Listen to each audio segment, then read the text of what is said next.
இந்த வார latest talk நிகழ்ச்சியிலே நாம் சந்திக்க இருக்கின்ற விருந்தினர் பேராசிரியர் ஞானசம்பந்தம் அவர். சாதாரணமாக வெளிநாடுகளுக்கு போனோன்னா எல்லாரும் விமான டிக்கெட் வாங்கிட்டு போவாங்க.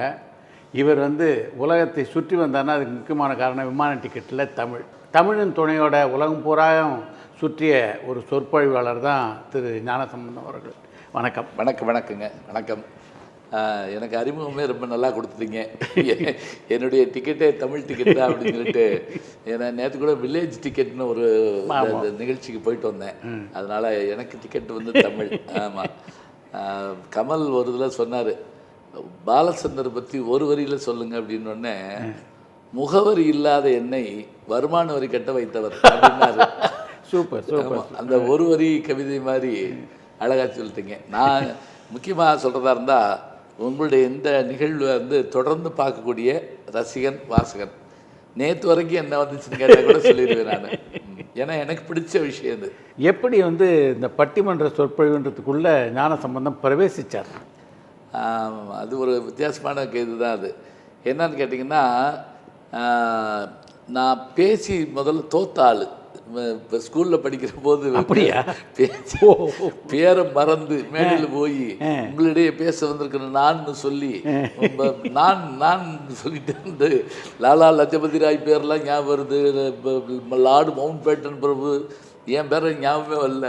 ரொம்ப பயந்து கீழே இருக்கவெல்லாம் வஞ்சி அன்னைக்கு பூரா நான் அழுது இனிமேல் ஜென்மத்துக்கு மேடைக்கு போகக்கூடாதுன்னு ஒரு முடிவெல்லாம் எடுத்து, அப்புறம் எது வரலையோ அதை விடக்கூடாது அப்படின்னு நினச்சிட்டு நான் தயார் பண்ணிட்டு வர ஆரம்பித்தேன். எங்கள் அப்பா தமிழாசிரியர். சோழவன் தான் எனக்கு சொந்த ஊர். தெங்கரை டிஆர் மகாலிங்க ஊர், வடகரை நாங்கள். அங்கே திரௌபதி அம்மன் கோயில்னு ஒரு கோவிலில் எங்கள் அப்பா போய் காலையில் அந்த திருப்பாவை திரும்ப விளக்கம் சொல்லுவாங்க. அப்புறம் அவர் வயது ஆகிட்டதுனால போக முடியல, நான் போகணும். நான் இப்போ எம்ஏ படிச்சுட்ருக்கேன். இந்த மந்திரிமா இங்கே மந்திரியா போவாய், அது மாதிரி நான் போய் காலையில் 4 மணிக்கு எழுந்திரிச்சு பாட்டு என்னங்கிறத அவர்கிட்ட கேட்டுட்டு அதை சொல்லிக்கிட்டே வைகை ஆற்றுல போய் பச்சை தண்ணியில் குளிச்சுட்டு அங்கே போய் பேச போகிற இடத்துல பூரா ஆடியன்ஸ் யாருன்னு பார்த்தீங்கன்னா 6 வயசுலேருந்து 10 வயசுக்குள்ளே இருக்கக்கூடிய பாவை வகுப்பு குழந்தைகள் தான். அம்புட்டு கம்ப்யூட்டர் டிசைனில் உட்காந்துருக்குங்க. எப்படின்னா 6வது பாட்டு சொல்லு உடனே புல்லும் சிலம்பினகான் புல்லறையன் கோவிலில் வெள்ளை வெளிசிங்கன் பேர இப்படி பிள்ளைகள்கிட்ட பேச ஆரம்பித்து, அது கூட ஒருத்தர் கேட்டார், என்ன ஆளே இல்லாத இடத்துல பேசுகிறீங்க அப்படின்னாரு. நான் சொன்னேன், சைக்கிள் ஓட்டுறப்ப முதல்ல பழகிறதுல இருந்தால் தெருவில் ஆள் இல்லாத தெருவில் தான் பழகணும், அப்புறமேல் மவுண்ட் ரோட்டில் ஓட்டிக்கலாம். அது மாதிரி நான் இப்போ பழகிட்டு இருக்கேன்னு.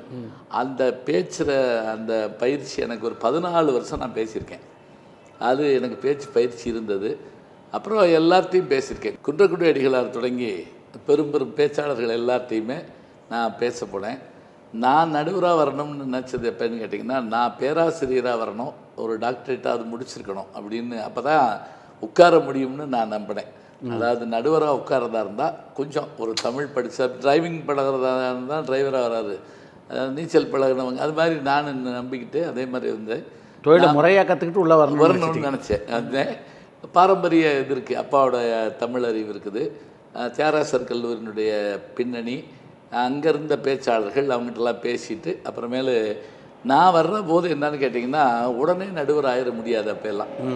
அப்போ அது மட்டும் இல்லை, நடுவர் ஆகிட்டா அப்புறம் பேச கூப்பிட மாட்டாங்க. இந்த சிக்கலாக இருக்காங்க. ஆமாம். இப்போ நீங்கள் இந்த பாடகர்கள் இசையமைச்சிட்டாங்கன்னா அப்புறம் பாட கூப்பிட மாட்டாங்க, குறையிற மாதிரி எனக்கு அந்த ஒரு சிக்கல் இருந்தது. நான் கவலைப்படலை.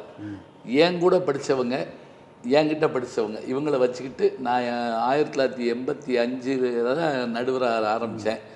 இன்றைக்கு வரைக்கும் ஓடிக்கிட்டு இருக்கு. எல்லா சப்ஜெக்டும் பேசுகிறீங்களே, எப்படி? அதுதான் இல்லை, அதுக்கு ஒரு 2-3 பேர் எனக்கு காரணங்க. எனக்கு கிடைச்ச ஆசிரியர்களில் ஜெயராமன் ஒரு ஆசிரியர், நகைச்சுவையை எப்படி பேசணும் அப்படிங்கிறத, யாரையும் காயப்படுத்தாமல் பேசணுங்கிறத அவர் தான் எனக்கு சொல்லிக் கொடுத்தார். ஒன்று பரமசிவன், தோப்பான்னு நீங்கள் கேள்விப்படுவீங்க. ஆமாம். மல்டி ஒரு வெர்சடைல், பல முகங்கள் கொண்டவர்.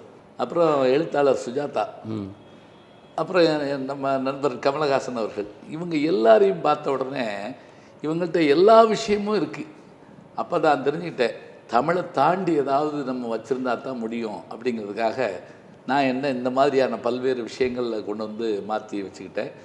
இப்போ கூட அமெரிக்காவுக்கு கலிஃபோர்னியாவுக்கு போயிருந்தேன். எல்லோரும் போனால் பட்டிமன்றம் பேசிட்டு கோயிலுக்கு போயிட்டு வருவாங்க. நான் முக்கியமாக ஃபேஸ்புக் அலுவலகத்துக்கு போனேன், கூகுள் அலுவலகத்துக்கு போனேன், ஆப்பிள் கம்பெனிக்கு போயிட்டு வந்தேன். அங்கே இருக்க தமிழர்கள், அதில் 500 பேர் தமிழர்கள் வேலை பார்க்குறாங்க. திருக்குறள் இதில் நம்ம கூகுளில் இதில் வேலை பார்க்குறாங்க. அதே மாதிரி ஃபேஸ்புக்கில் அந்த கம்பெனி 10,000 ஏக்கரில் இருக்குங்க. 10,000 ஏக்கர், 6வது மாடியில் மண்ணும் மரமும் செடியும் கொடியுமா இருக்குது. எங்கே வேணாலும் உட்காந்து வேலை பார்க்க, நீச்சல் குளம் இருக்குது, இருக்குது, டாக்டர் இருக்கார், எல்லாம் இருக்குது. நீங்கள் இதில் உட்காரணும்னு அவசியம் கிடையாது. வேலை பாரு, அவ்வளோதான், முடிஞ்சு போச்சு. எங்கே உட்கார்ந்தாலும் வேலை பாரு. இப்போ நான் இதை போய் பார்க்கணுங்கிற ஆசை எனக்கு ஏன் வருது? அதே மாதிரி தாமஸ் ஆல்வா எடிசனுடைய அந்த முதல் பல்பை கண்டுபிடிச்ச அந்த இடத்த போய் நான் பார்த்து வர்ற வாய்ப்பு கிடைச்சது. அப்போ அதை பற்றி நான் பேசுகிறதுக்கும் எனக்கு மேடையில் ஒரு வாய்ப்பு இருக்கும். இந்த மாதிரி நான் போகிற இடத்துல இதை பார்த்துட்டு வர்றதுனால படித்தா பேசணும், பார்த்தா பேசணும், பேசணும்னா படிக்கணும். இது ஒரு சைக்கிளாக வச்சுக்கிட்டேன் நான். உங்கள் பட்டிமன்றத்தில் நகைச்சுவை தான் ஒரு பிரதான அம்சம். எப்படி பார்த்தாலும் நீங்கள் 1 மணி நேரம் பேசுனீங்கன்னா ஒரு 60 தரமாவது ஆடியன்ஸ் வந்து குலுங்கி சிரிக்கிறான். எங்கே இருந்த அந்த நகைச்சுவை உணர்வு? இயல்பாகவே இருந்ததா இல்லை டெவலப் பண்ணிங்களா? அது எனக்கு எங்கள் அக்கா மாப்பிள்ளை ஒருத்தர் சேதுராமன் இப்போ இருக்காங்க. அவர் இயல்பாக அடிக்கக்கூடிய அந்த ஜோக்குகள் வந்து எனக்கு சின்ன பிள்ளையில் ஒரு ஈடுபாடு. பிறகு கல்கியினுடைய கதைகள், தேவன் கதைகள், புதுமைப்பித்தன், சுஜாதா, இவங்கெல்லாம் படித்து எனக்கு இது. நான் கிராமத்தில் வளர்ந்த ஆள்னால ரயிலில் போய் பஸ்ஸில் போய் பயணப்பட்டு நாடகம் பார்த்து காதலை கேட்டதே எல்லாமே நகைச்சுவை. அது தவிர மதுரையில் நகைச்சுவை மன்றம் வச்சுருக்கேன் நான். நேமாக உங்களையும் கூப்பிடுவேன், நீங்கள் வரணும். எல்லோரும் வந்துட்டாங்க. 30 ஆண்டுகள் நடத்துகிறேன். அதில் வந்தவங்க தான் இப்போ அந்த கலக்க போவது, அசத்த போவது, அப்படி போவது, இப்படி போவது எல்லாருமே அங்கேருந்து வந்தவங்க தான். தமிழ்நாட்டில் 30 மாவட்டங்களில் நான் ஹியூமர் கிளப்பை உருவாக்கியிருக்கேன். நாகர்கோவில் தொடங்கி சென்னை வரைக்கும். இப்போ சமீபத்தில் டேலஸில் தொடங்கி வச்சுருந்தேன். என் யூடியூப் சேனலில் பார்த்தீங்கன்னா அந்த டேலஸ் நகைச்சுவை மன்றம் 1 மணி நேரம் அவ்வளோ பிரமாதமாக போகும். இப்போ இந்த நகைச்சுவை மன்றத்தை நான் நடத்துகிறப்ப நான் சில விதிமுறைகள் வச்சுருப்பேன். அமங்கலமாக பேசக்கூடாது, ஆபாசமாக பேசக்கூடாது, பிறர் மனம் நோக பேசக்கூடாது அப்படின்னு இது வச்சுக்கிறது. பயணங்கள், படிப்பு, அப்புறம் கல்லூரிக்கு நம்ம போனது, கல்லூரி வாத்தியாராக இருக்கிறது, இந்த களங்களெல்லாம் எனக்கு கிடைச்சதுனால நகைச்சுவைக்கு பஞ்சம் இல்லை. உங்களை கமல்ஹாசன்கிட்ட அறிமுகப்படுத்தினது சுஜாதான்னு ஒரு பத்திரிகையில் படித்தேன். ஆமாம் ஆமாம். சுஜாதா உங்களுக்கு எங்கே அறிமுகமானார்? அதுவே ஒரு ஆச்சரியம். என்னென்னா, ஒரு முறை கவிப்பேரரசு வைரமுத்து அவருடைய புத்தக வெளியீட்டுக்காக போகிறப்ப காவியா சண்முக சுந்தரம்னு அவர் வந்திருந்தார். அவர் பெங்களூர்காரர். எனக்கு சுஜாதாவை பார்க்கணும்னு நான் பெங்களூர்லாம் போடணும்னு வச்சுருந்தேன். அவர் என்ன சொன்னார், எங்கள் வீட்டுக்கு எதிர்த்து வீட்டுக்காரர் தான், இப்போ இங்கே மயிலாப்பூரில் இருக்கார், நான் பார்க்க போகிற வரையிலான்னாரு. சரின்னு போனோம். போனோடனே சுஜாதாவுக்கு வழக்கம் சொன்னோடனே அப்படின்னு பேசாமல் இருந்துட்டார். அப்புறம் அவர் பேசிகிட்டே இருந்தார்.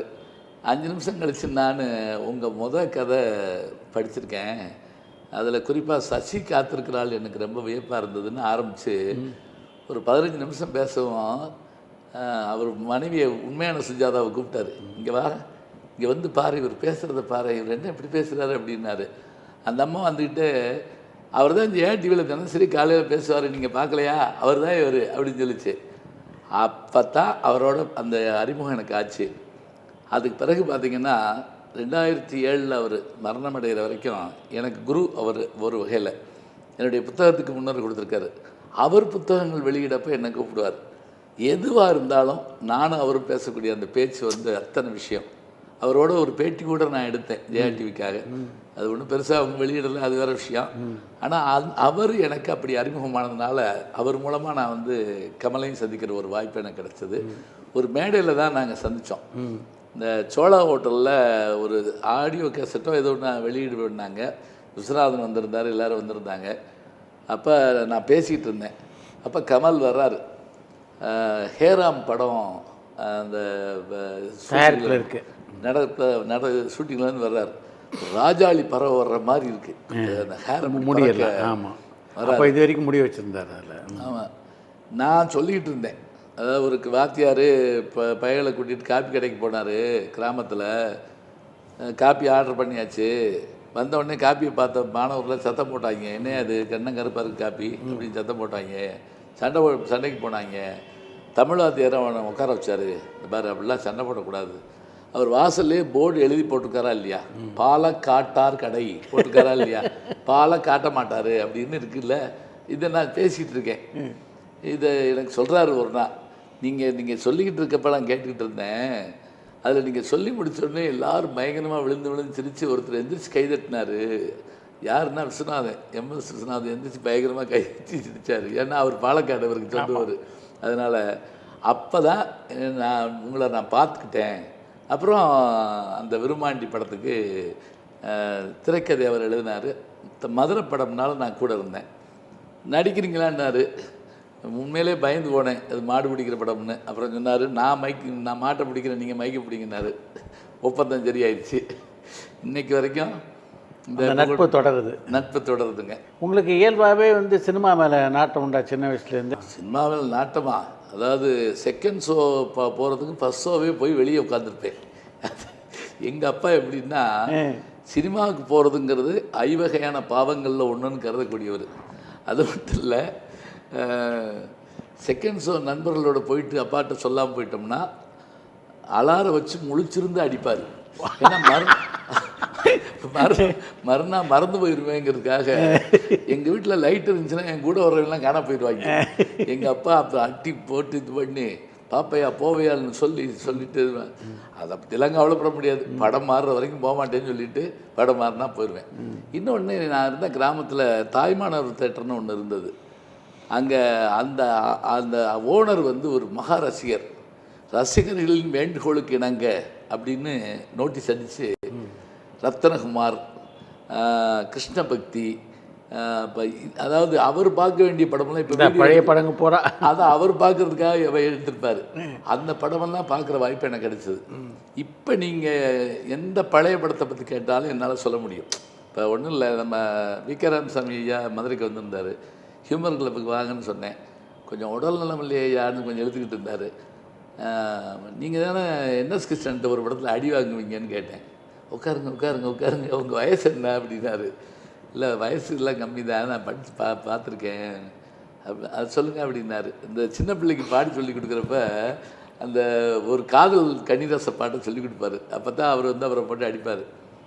அப்புறம் என்ன பண்ணார்னா, அவருடைய புத்தக இதுக்கு எனக்கு அணிந்துரை கொடுக்க சொல்லி மதுரையில் வெளியீடு பண்ணுறப்ப அவரே வந்திருந்து சொல்லிவிட்டு எங்கள் ஹியூமர் கிளப்பை பார்த்துட்டு சொன்னார், சினிமாவில் 4 மணி நேரம் நாங்கள் எல்லாருமா சேர்ந்து செய்கிற வேலையை இவர் ஒரு ஆள் இதில் செய்கிறாரு, அது ரொம்ப நல்லா இருக்குது அப்படின்னாரு. எனக்கு அந்த பழைய படங்கள் மேலே அப்படி பார்த்து பழக்கம். நீங்கள் ஒரு பாட்டு சொன்னீங்கன்னா, ஒரு படம் சொன்னீங்கன்னா அது முழுவதும் சொல்லிடுவேன். இந்த கேரக்டரை கமல் பாவனாசத்தில் வச்சுருப்பார். நீங்கள் பார்த்தீங்கன்னா அவர் சொன்னார், நீங்கள் பார்த்தீங்களா அதில் அந்த போலீஸ்காரங்கிட்ட பேசிக்கிட்டு இருப்பாங்க, ஒரு படம் ஓடிக்கிட்டு இருக்கான், தப்பாக சொல்லுவாங்க.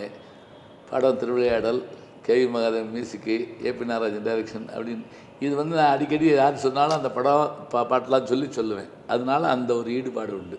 கமல்ஹாசனோட உங்களுக்குள்ள நட்பை எப்படி பார்க்குறீங்க? இல்லை, நான் நாளும் புது புத்தகத்தை படிக்கிற மாதிரி எனக்கு ஒரு இது தோணும். அது நேற்றுக்கு இன்றைக்கி ஒரு புது விஷயம் பார்ப்பேன். அவர் எங்கே போனாலும் புத்தகம் வாங்கினா எனக்கு ஒன்று வாங்கிட்டு வருவார். நானும் அதே மாதிரி சுஜாதாவை பார்க்க போனாலும் அவரை பார்க்க போனாலும் ஒரு புத்தகம் கையில் கொண்டு போவாங்க டைமாக. அதுவும் பழைய புத்தகம் கொண்டு போனால் அவருக்கு ரொம்ப பிடிக்கும். அந்த ஒரு விஷயத்தோடு மட்டும் இல்லாமல் ஒரு பன்முகத்தன்மை அவர்கிட்ட எனக்கு கூட ஒரு பொறாமை எப்படி இருக்கும்னா, இவருக்கான அனுபவங்கள்லாம் நமக்கு கிடைக்காம போச்சே. இப்போ ஒரு சின்ன உதாரணம் எப்படின்னா, கவிதை எழுத சொன்னால், நான் கவிதை எழுதுனா எனக்கு உரிய களத்தில் தான் எழுதுவேன், அவர் களம் வேறையாக இருக்கும். இப்படி ஒரு கவிதை, அவர் கவிதை அப்படி சொல்கிறேன் பாருங்களேன். அவர் கவிதை புத்தகம் இன்னும் வெளியிடலை, நான் சொல்லிக்கிட்டே இருக்கேன், அவர் இன்னும் வெளியிடலை. சூரியனே, நீ குந்தி தேவிக்கு குழந்தையும் கொடுக்குறாய், என் சோலார் வாட்சுக்கு சாவியும் கொடுக்குறாய். சூரியனை பற்றி இப்போ பாருங்கள், ஒரு பக்கம் ஆன்மீகம் இருக்குது, இன்னொரு பக்கம் விஞ்ஞானம். இதை இணைக்கக்கூடிய ஒரு இது அவருக்கு உண்டு. இந்த விஜய் டிவியில் ஒரு தடவை கூட அவரை பேட்டி கேட்குறப்ப திடீர்னு உள்ளே புகுந்து நம்ம அவர்கிட்ட பேசணும். அப்போ நான் சொன்னேன், நான் கீழே ஒரு வரி குறிப்பேன், அதை கவிதை எழுதுவீங்களான்னு கேட்டேன். சொல்லுங்களேன் அப்படின்னாரு. கல்லும் சொல்லாதோ கவி அப்படின்னு கொடுத்தேன். கல்லும் சொல்லாதோ கதை, கல்லும் சொல்லாதோ கதைன்னு. இதான் ஈற்றடி வெண்பான்னு பேர். அதுக்கு அருமையாக எழுதியிருந்தார். அதாவது கல் பெண்ணு இந்த 2 விஷயத்தை வச்சுக்கிட்டு ராமன் கால்பட்டு ஒரு கல் பெண்ணாச்சு. உங்களில் பாவம் செய்யாதவன் முதல் கல்லை எரியுங்கள் என்று இயேசுநாதர் சொன்னார். காலங்காலமாக பெண்களுக்கும் கல்லுக்குமான தொடர்பு இருக்குதுன்னு அது நான் ரொம்ப அசந்து போனேன். ஏன்னா தமிழ்வாதியார் கவிதை எழுதி சொன்னால் கல்லுன்னு சொன்னோடனே நாங்கள் நெல் புல் கில்லு அப்படின்னு ஏதாவது அந்த ரைம்லேயே கண்டென்ட்டை எடுக்கிறது பெரிய கஷ்டம். உங்களுக்கு ஃபார்ம் ஈஸி. இவர் கண்டென்ட்லேருந்து எடுத்து வந்தார். அது ஒன்று என்ன புதுப்பிக்கணும் அப்படின்னு அடிக்கடி சொல்லிட்டே இருப்பார். அது ஒரு பெரிய விஷயம். நீங்கள் சினிமாவில் நடிக்க தொடங்கிய பிறகு உங்கள் தந்தை அதை பார்க்கக்கூடிய வாய்ப்பு இருந்தது? இல்லை அவர் முன்னாடி இறந்துட்டாரா? அவர் ரொம்ப முன்னாடி. என்னுடைய தாயார் 77 என்னுடைய 21வது வயதில் இறந்துட்டாங்க. எங்கள் அப்பா நான் PhD பண்ணிக்கிட்டு இருக்கப்போ அவர் இறந்துட்டார்.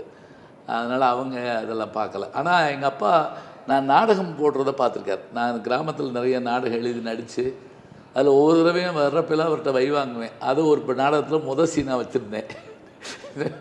நான் முருகனா நடிச்சிட்டு இருப்பேன். முடியாது உங்கள் அப்பா வந்திருக்காருங்க, என் அப்பன் முருகனா வந்திருக்கிறான் அப்படின்னு சொல்லிட்டு அந்த அப்பாவை நடிக்கிற எங்கள் அப்பா என்னென்ன வைவாரோ அதை பூரா வைவா. மடப்பழை முட்டாப்பழை எல்லாம் உருப்படியே நினைக்கிறியா அப்படின்னு வீட்டுக்கு வந்தவொடனே கேட்டார், ஏடா என்னையும் ஒரு கேரக்டர் ஆக்கிட்டியாடா, ஆனால் நல்லா இருந்துச்சுடா அப்படின்னாரு. நான் ஒரு 7 நாடகம் எழுதி நடிச்சிருக்கேன். அதுக்கு பிறகு விட்டுட்டேன். இதை மிகுந்த தயக்கத்தோடு தான் சினிமாவில் அடி எடுத்து வச்சிங்க.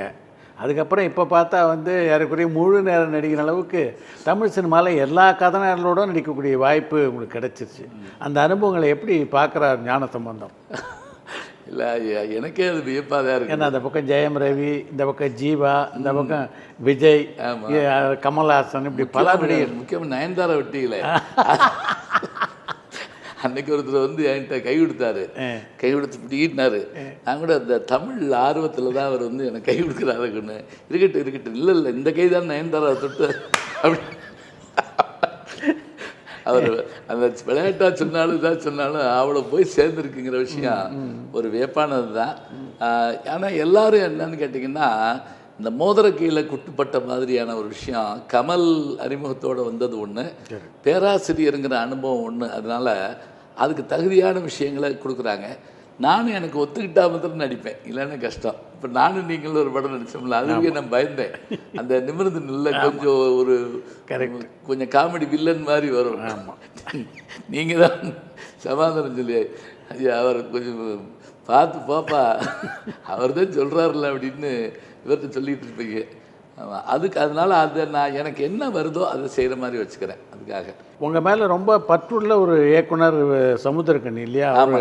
அவருடைய எல்லா படங்கள்லையும் பெரும்பாலும் உங்களை பார்க்க முடியுது. எப்படி அவரோட நட்பு உங்களுக்கு? அது நம்ம பாண்டியராஜன் இருக்கார் இல்லைங்களா, ஆண்பாவம் பாண்டியராஜன். ஆமாம், அவர் ஆண்பாவம் 25வது வருஷத்துக்கு ஒரு விழா கொண்டாடினார். அதில் யார் யார் நடித்தாங்களோ அவங்க எல்லாத்தையும் கூப்பிட்டு மேடல் மரியாதை பண்ணார். ரேவதி உள்பட வந்திருந்தாங்க, சசிகுமார், சமுத்திரகணேசன் வந்திருந்தாங்க. அன்றைக்கி நான் பேசுனதை கேட்டாங்க எல்லாருமே. எனக்கு இந்த விசிட்டிங் கார்டு நீங்கள் சொன்ன மாதிரி தமிழ் சொன்னீங்கல்ல, பேசுகிறத கேட்டு திடீர்னு ஃபோனில் வந்தார் சமுத்திரகணி.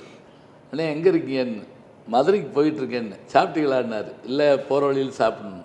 ஒன்றும் இல்லை வழி மறிக்க சொல்கிறேன், பிரியாணியோட ஆள் நிற்பேன் அப்படின்னாரு. எனக்கு ஆச்சரியமாக இருந்தது, இப்படி பேச ஆள் இருக்கா அப்படின்ட்டு. ஒரு படம் எடுக்கலாம் நீங்கள் நடிங்க அப்படின்னாரு. அது ஒரு ஆச்சரியம் என்னன்னு கேட்டிங்கன்னா, என்னுடைய வைப்ரேஷன் என்னுடைய மீட்ரு என்னான்னு தெரிஞ்சுக்கிட்ட ஒரு ஆளில் அவர் ஒருத்தர். எனக்கு என்ன வரும் அப்படிங்கிற விஷயத்த அவரும் சசிகுமாரும், முத்தையான்னு ஒரு டைரக்டர் இருக்கார், அவர் சசிகுமாரோட சொல்லுவார், முத்தியா வெளியே வர்றப்பே கேமராவையும் இவரையும் சேர்த்தே கூட்டு வந்துடுவார் அப்படின்னு. குட்டிப்புலின்னு ஒரு படத்தில் அதில் தொடங்கி தேவராட்ட வரைக்கும் அவர் ஒரு 6-7 படம் பண்ணியிருப்பாரு. 7 படத்துலையும் நான் எங்கனையாவது வருவேன். அது ஒரு அந்த மாதிரியான ஒரு இது உண்டுங்க. அதுக்காக சிவா மனசில் சக்தியில் ராஜேஷ் உங்களுக்கு கொண்டு வந்திருந்தேன். ஆமாம், அவருக்கு படம் அது. ஆமாம், அது எப்படி அந்த படத்தில் நீங்கள்? அது நான் இந்த இதே திருடன் ஒரு படம் நடித்தேன் நான். ஆமாம், டைரக்டர் சரண் அவர் கூப்பிட்டு முதல்ல அதில் அப்பாவை ஜெயம் ரவிக்கு அப்பாவாக நடிச்சு ஒரு ஜாலியான அப்பா அப்படின்னு ஒரு கேரக்டர். அதில் கூட ஒரு இடத்துல டாட்டா காட்டிக்கிட்டு இருப்போம் எல்லோரும் குடும்பத்தோடு. உடனே பக்கத்து வீட்டுக்காரர் கேட்பார், பையன் வேலைக்கு போகிறான், நம்ம முதல்ல காதலிக்க போகிறேன் அப்படின்னு சொல்லுவேன். அது டக்குன்னு பிடிபட்டு இவர் இதில் கொண்டு இது பண்ணார். இது இவங்க வாசன் படம்னு நினைக்கிறேன், அது ஆனந்த விடன் படம். அது எது? சிவாமணி சக்தி ஆனந்த படம். அது எனக்கு கவிதாலயாவில் ஒரு வாய்ப்பும் விகடனில் ஒரு வாய்ப்பும் கிடைச்சதுங்கிறது ஒரு பெரிய விஷயம். அதில் ராஜேஷ் என்ன பண்ணார்னா, தேவையான இடங்கள்லாம் நீங்களே பேசிக்கோங்க சார் அப்படின்ட்டார். நான் இப்போ கூட இந்த சரவண மீனாட்சி தமிழ்ச்செல்வி தொடரில் எல்லாம் நடித்தேன். இப்போ நீங்களும் தொடரில் வந்துட்டுருக்கீங்களா? ஆமாம். அதில் சில இடத்துல பார்த்தீங்கன்னா வசனம், இந்த இடத்துல ஞானசம்பந்தன் பேசிக்கொள்வார்னு போட்டிருக்கேன். அதாவது அவங்க நமக்கு அவ்வளோ உரிமை கொடுப்பாங்க. அதனால் அந்த மாதிரி அதில் அந்த இதை வந்து ராஜேஷ் வந்து ரொம்ப நல்லா பயன்படுத்தி, அந்த கடைசி சீனில் கூட இதான் என் பையன் ஊர்வசி சொல்லுவாங்க. ஆமாம், அந்த ஆவுன்னா பள்ளிக்கூடத்து பையன் மாதிரி அப்பா அம்மா கூட்டு வருவேன், அவன் தானே இவன் அப்படின்னு நான் கேட்பேன். அது ரொம்ப நல்லா ஹிட் ஆச்சு. அதனால் அந்த விஷயங்களெல்லாம் ஒரு அப்பாவியான சந்தோஷமான அப்பா அப்படின்னு என்னை கூப்பிட்டுக்கிற மாதிரி வச்சுக்கிறாங்க. அதுக்காக தான் பிகில் படத்தில் விஜயோட நடிக்கக்கூடிய வாய்ப்பு உங்களுக்கு கிடைச்சிது. ஆமாம் ஆமாங்க. எப்படி இருந்தது விஜயோட நடித்த அந்த அனுபவம்? அம்மா பயமாகவே இருந்தது. அமெரிக்காவை டிக்கெட்லாம் போட்டேன் நான். அது கூட கேட்டாங்க, நயன்தாராவுக்காக தான் கேன்சல் பண்ணிங்களா அப்படின்னு சொல்லி. இல்லை, விஜய்க்காக தான் கேன்சல் பண்ணேன் அப்படி. அது முதல் ஷாட்லேயே அது 1500 ஆர்டிஸ்ட், ஜூனியர் ஆர்டிஸ்ட், அந்த கல்யாண சீன் அது. அதுவும் அவர் விஜய் உள்ள நுழையிற போதே எனக்கு அவர்கிட்ட அவ்வளோ பழக்கம் இல்லை. நான் கமல் சாருடைய பிறந்தநாளைக்கு வருவாங்க, வணக்கம் சொல்லுவேன், அதோட சரி. ஆனால் ரொம்ப ஜாலியான மனுஷனாக இருக்கார், ரொம்ப ஜாலியாக, ரொம்ப சந்தோஷமாக. அந்த ஃபஸ்ட்டு சீன்லேயே அவர் ஆடிக்கிட்டே வர்ற மாதிரி என்கிட்ட எனக்கு டைலாக் 2-3 தடவை விட்டு போச்சு. ஏன்னா நின்று விட்டு பேசுகிறோம், இவர் ஆடிக்கிட்டே பேசுகிறாரு. அது இப்போ ரொம்ப சந்தோஷமாக இருந்தது. முடிஞ்ச உடனே வந்து சேர் போட்டு பக்கத்தில் உட்காந்துக்குருவார். உட்காந்துக்கிட்டு ரொம்ப நல்லா பேசிகிட்டு இருப்பார். நான் என் மனைவி பிள்ளைகள்லாம் கூப்பிட்டு போயிருந்தேன், என் நயன்தாரா அவங்களாம் பார்க்குறதுக்கு. அப்போ விஜய் சார் என்ன பண்ணார், எங்கள் வீட்டில் போய், மா பார்த்தீங்களா, அமெரிக்காவில் தமிழ் பேச கூப்பிட்டா போக வேண்டியதானே, நயன்தாரா கையை பிடிச்சிட்டு நடந்துட்டு இருக்காரு பாருங்க. ஏங்க இப்படித்தான் செய்வாங்களா, நானே அவங்களுக்கு தட்டு மாதிரி கூப்பிட்டு வந்திருக்கேன் அப்படின்னு ரொம்ப சந்தோஷமாக இயல்பாக இருந்தார். அதே மாதிரி அவங்களும் நயன்தாரா அவங்க வந்து நமக்கு ரொம்ப பழக்கமானவங்க மாதிரியான ஒரு இது. நான் போனோடனே அவங்கள்ட்ட சொன்னேன், இந்த ஒரு வாரமாக உங்களுக்காக நான் டயட்டில் இருக்கேம்மா, ஏன்னா நயன்தாராவுக்கு அப்பாட்டம் ஊரில் நம்பணும், அதுக்காக நீ உங்களுக்காக நான் டயட்டில் இருக்க வேண்டியிருக்குன்னு. ரொம்ப சந்தோஷமாக இருந்தது. அது ஏறக்குறைய ஒரு 40 படம் நடிச்சிருப்பீங்களா மொத்தமாக? ஒரு 30-35 படம் நடிச்சிருப்பேன். இதில் உங்களுக்கு வந்து மன நிறைவான ஒரு பாத்திரம்னா எதை சொல்வீங்க நீங்கள்? இந்த போராளியில் ரொம்ப நல்லா ஒரு கேரக்டர் கொடுத்துருந்தாரு. அதே மாதிரி இதே திருடல்லையுமே ஒரு நெகிழ்ந்து போகிற மாதிரியான ஒரு கேரக்டர். அதில் ஒரு டைலாக் கூட அவர் எழுதியிருப்பார், சரண் வந்து, கதாநாயகனுக்கு நான் அப்பா இல்லை அப்படிங்கிற விஷயம் தெரிஞ்சு போய் அந்த கதாநாயகி அம்மா மிரட்டுவாங்க. அப்படி மிரட்டுறப்ப நான் சொல்லுவேன், அப்பா இல்லை தான், அவன் என் தத்து பிள்ளை இல்லை, நான் தான் அவருடைய தத்து அப்பா. இன்னும் சொல்கிறதா இருந்தால், நான் ஆக்சிடெண்ட் ஆகி கிடந்த போது இந்த பையன் வந்து ரத்தம் கொடுத்தான், எல்லா அப்பாவுடைய ரத்தமும் மகன் உடம்புல ஓடுன்னு சொல்லுவாங்க, இந்த மகனுடைய ரத்தம் இந்த அப்பாவோட உடம்புல ஓடுது அப்படின்னு இந்த டைலாக் ரொம்ப இதாக இருக்கும். அப்புறம் கமல் சாரோட எனக்கு இந்த விரும்மாண்டி, உத்தம வில்லன், இதெல்லாம் வந்து பார்த்திங்கன்னா அது நாங்கள் என்ன பேசுகிறோமோ அது டைலாக்கை வச்சுக்கிடுவோம்.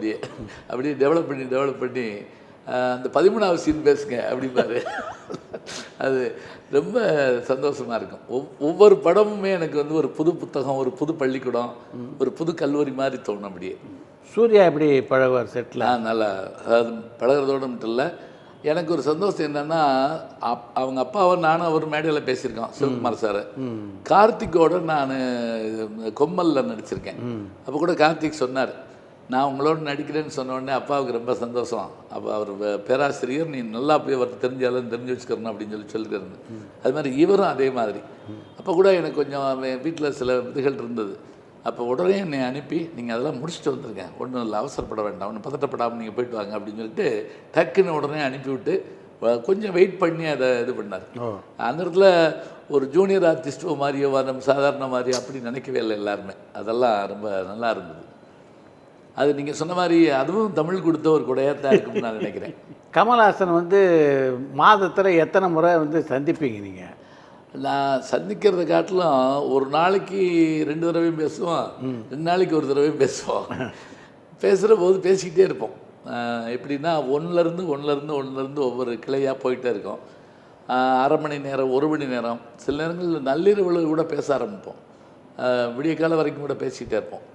அது காரணம் வந்து அந்த பரந்த அறிவு, அது ஒன்று. அதே மாதிரி நேரில் பேச போகிறப்ப என்ன செய்வாங்கன்னா, இப்போ கொடைக்கானல் வர்றாருன்னா மதுரைக்கு ஃப்ளைட்டில் வந்துட்டு எனக்கு சொல்லிடுவார், காரில் 2 பேர் பேசிக்கிட்டே போவோம். அங்கே போயிட்டு அவரை விட்டுட்டு அவர் 2 நாள் இருந்தாருன்னா திரும்பி வர்றப்ப நான் மதுரையிலேருந்து போய் அவரை கூப்பிட்டு வந்து விமானத்தில் ஏற்றி விடுவேன். அவங்க பொண்ணுங்க கூட கேட்பாங்க, என்னதான் 2 பேரும் பேசிகிட்டே இருப்பீங்க அப்படின்னு. அது காரணம் என்னன்னுங்கன்னா, சில பேர்கிட்ட உங்களுக்கு அரை மணி நேரத்துக்கு மேலே பேச முடியாது, ரெப்படிஷன் வந்துடும். இன்னும் சில பேர்கிட்ட வந்து 2 நாளைக்கு மேலே பேச முடியாது. ஆனால் ஒவ்வொரு நாளும் பேசுவதாக இருந்தால் ஒரு புது களம் இருக்கணும். அதுதான் அவர்கிட்ட கிடைக்கக்கூடிய ஒரு பெரிய விஷயம். கமல்ஹாசன் வந்து அரசியல் அடி எடுத்து வச்சார்ல, அப்போ உங்களுக்கு என்ன தோணுச்சு? அப்போ சரியான முடிவுன்னு நினச்சிங்களா, இல்லை வந்து ஏன் அதுக்குள்ளே அரசியல் வரா, இன்னும் கொஞ்சம் படங்கள் நடிக்கலாம்னு நினச்சிங்களா? அவர் சொன்னார் எப்படின்னா, இது வரைக்கும் நான் வந்து படத்தில் பலருக்காக வாழ்ந்தேன், இப்போ நான் எனக்காக வாழணும்னு நினைக்கிறேன்.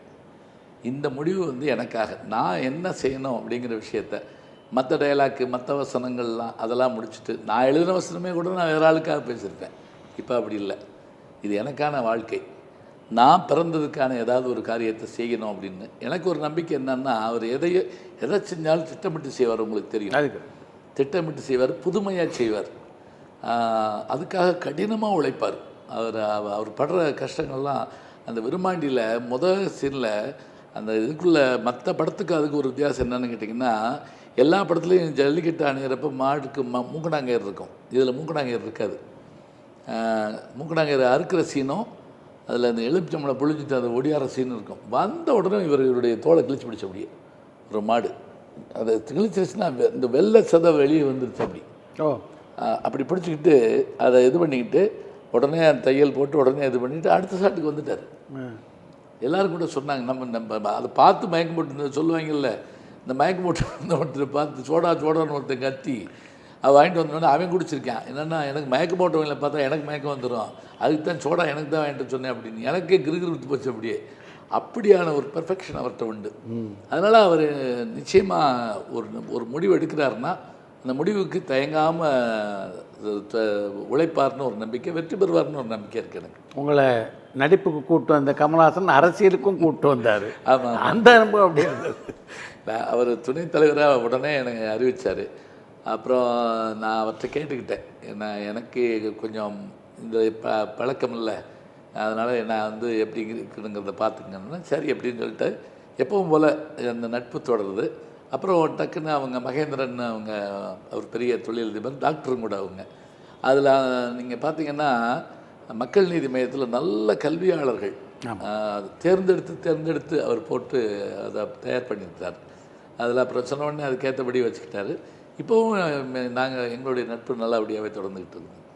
கமல்ஹாசன்ட்ட உங்களுக்கு ரொம்ப பிடிச்ச விஷயம்னா எதை சொல்லுவீங்க? அவரோட அந்த பன்முகத்திறமை. இன்னொன்று, நான் தூங்கி பார்த்ததில்லைங்க. எனக்கு தூங்கி இப்போ சார் தூங்கிட்டு இருக்காரு அப்படின்னு நான் இது வரைக்கும் கேள்விப்பட்டதே கிடையாது. அவர் எப்போ தூங்குறாருன்னு எனக்கு தெரியாது. அது ஒன்று. நான் எப்போ போனாலும் அந்த ஒரு ஃப்ரெஷ்ஷாக இருப்பார். அது ஒரு ஆச்சரியம். அதாவது தூங்காமை கல்வி துணிவுடைமை இம்மூன்றும் நீங்கா நிலன் ஆள்பவர்க்கு அப்படின்னு ஒரு திருக்குறள் இருக்குது. இந்த இடத்துல திருவள்ளுவர் ஒரு ஸ்டைல் என்ன தெரியுங்களா, நிலன் ஆள்பவர் அப்படின்னு போட்டுட்டு இந்த நிலத்தை ஆளுகின்றவர்கள், அது அரசனாக இருந்தாலும் ஜனநாயகம் இருந்தாலும் சர்வாதிகாரியாக இருந்தாலும் யாராகவும் இருக்கலாம், ஃபில்லப் பண்ணிக்கலாம். அவங்களுக்கு என்ன தகுதி அப்படின்னு கேட்டால் தூங்காமை, சோர்வில்லாமை, தூங்காமை, கல்வி, ஒரு நல்ல கல்வி, துணிவிடமை, ஒவ்வொரு வீரம், இந்த மூணும் உள்ளவர்களால் யார் இருக்காங்களோ அவங்க நிலத்தை ஆளலாம். இது ஒரு வார்த்தை சொல்லியிருப்பார். எனக்கு என்னமோ இவர்கிட்ட அந்த எல்லா 3 இருக்குதுன்னு நான் பார்த்துருக்கேன். நான் வெறும் சினிமா வச்சு கூட நான் சொல்லலாம், நேருக்கு நேரம் நான் பார்த்துருக்கேன். தமிழ் சினிமாவில் உங்களை ஆச்சரியப்படுத்தியவர்கள் அப்படின்னா யாரை சொல்லுவீங்க? ரொம்ப மறந்து போனதுனால உங்களுக்கு தெரியும், மற்றவங்களுக்கு சொல்ல பியு சின்னப்பா ஒரு மிக ஆச்சரியமான ஒருத்தர்.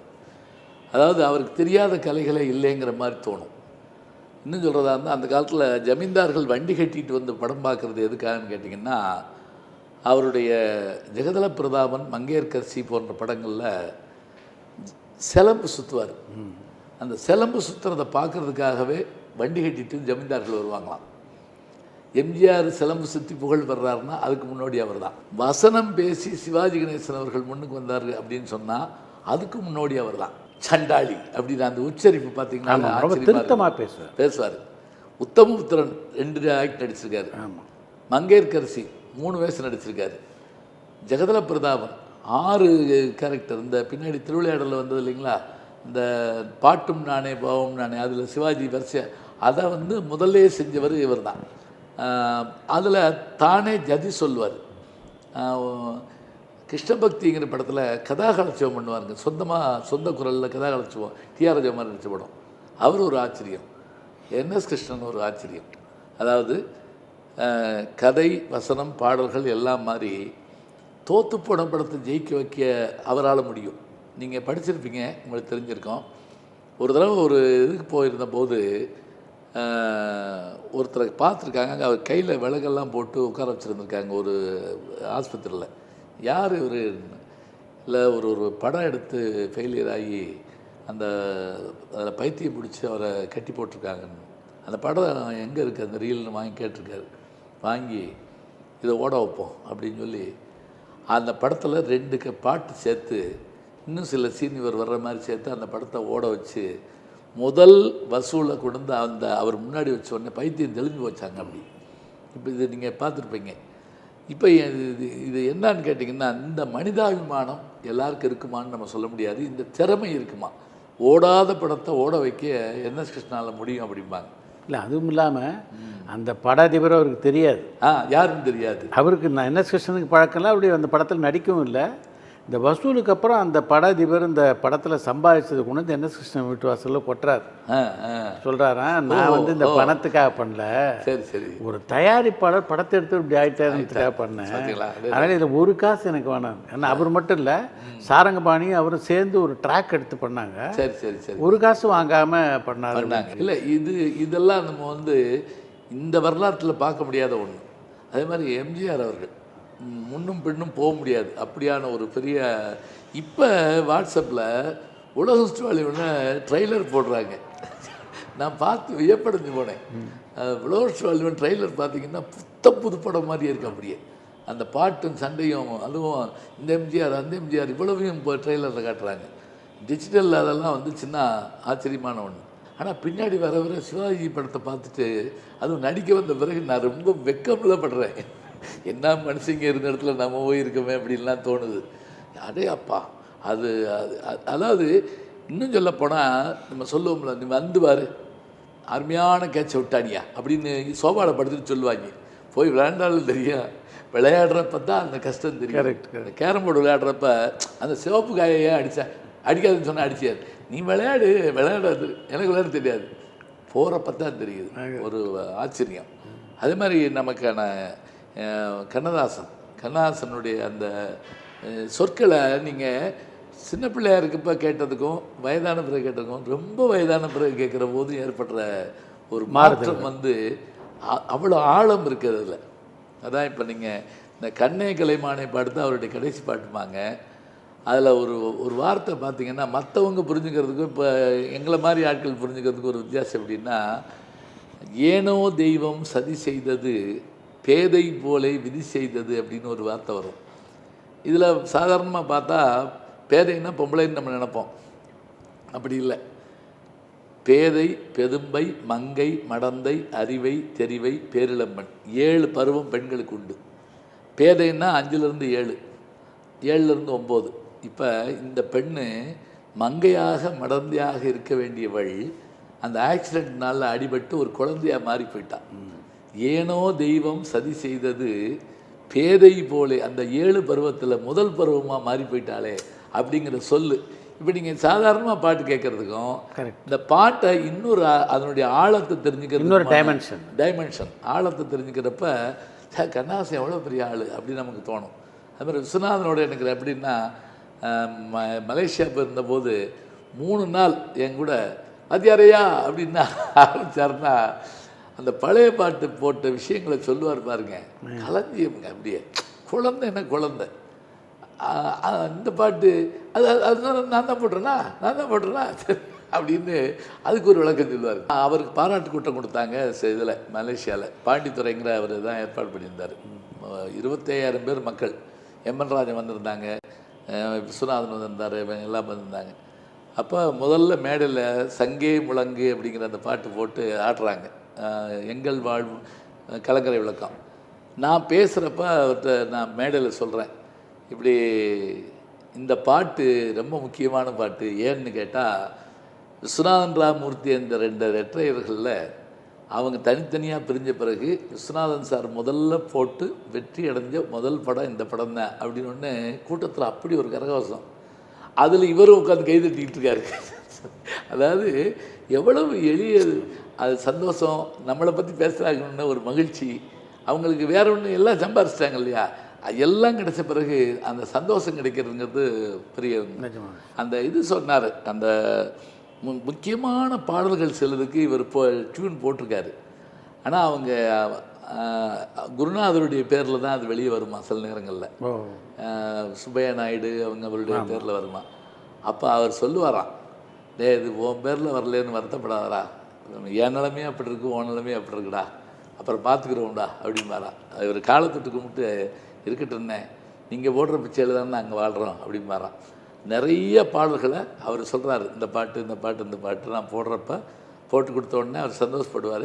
இருக்கட்டும்டா, அந்த ஒத்துக்கிட்டார்ல, அதனால தான் நான் மேலே வந்தேன் அப்படிம்பார். பேராசிரியருக்கு பிடித்தமான கதாநாயகி யார்? டிஆர் ராஜகுமார் தான் ஒத்துக்கிறீங்களா? சமீபத்திய கதாநாயகி இல்லை இல்லை, நயன்தாரா ரொம்ப வியக்கத்தக்கவங்க. கீர்த்தி சுரேஷ் அவங்களும், நான் அவங்களுக்கு அப்பாவாக நடிச்சிருக்கேன், மாமனாராகவும் நடிச்சிருக்கேன். நல்ல தமிழ் பேசக்கூடிய நடிகை அவங்கெல்லாம். இப்போ நீங்கள் கண்ணாம்பா தெலுங்கு தான், சாவித்திரி தெலுங்கு தான், சரோஜதேவி கன்னடம் தான், பத்மினி மலையாளம் தான், பண்டரிபாயும் அது மாதிரி வேற்று மொழி பேசுகிறவங்க தான். ஆனால் அத்தனை பேர் தமிழ் பேசுனாங்க. என்னைக்கு தமிழ் பேசாத நடிகை பார்க்குற போது நமக்கு என்னதான் இருந்தாலும் ஒரு ஒட்டுறவு வர மாட்டேங்குது. ஆனால் இவங்க அட்டாச்மெண்ட் இருக்காது. இவங்க தங்களுடைய குரலில் பேசுகிறாங்க. அது முதல் படத்துலேயே ரஜினி முருகன் படத்தில் அவங்க தமிழில் பேசுறது நான் போய் வியப்பாக கேட்டேன், எப்படிமா தமிழ் தெரியும், என்ன எங்கள் அம்மாவை தெரியுமில்ல உங்களுக்கு, அந்த நெற்றிக்கன் படத்தில். இல்லை தெரியுமா, இருந்தாலும் நீங்கள் வளர்ந்ததெல்லாம் மலையாளத்துலாம் வளர்ந்துருப்பீங்க, படித்ததெல்லாம் இங்கிலீஷெல்லாம் படிச்சிருப்பீங்க. இல்லையா, நான் தமிழ் சரளமாக பேசுவேன். அதனால தான் அவங்களால இந்த நடிகர் திலகம் பண்ண முடிஞ்சது. இப்போ நீங்கள் கூட பார்த்து, நான் இப்போ சமீபத்து பார்த்த வியந்த படத்தில் அந்த படம் ஒன்று. அதில் ஆச்சரியம் என்னென்னு கேட்டிங்கன்னா, ஒரு இடத்துல கூட சாவித்திரியினுடைய படத்தை காட்டவே மாட்டாங்க. நீங்கள் படம் பார்த்துருக்கீங்களா? நான் ரொம்ப வியப்படைஞ்சு போனேன். சாவித்திரி பிரேமில் வரவே மாட்டாங்க.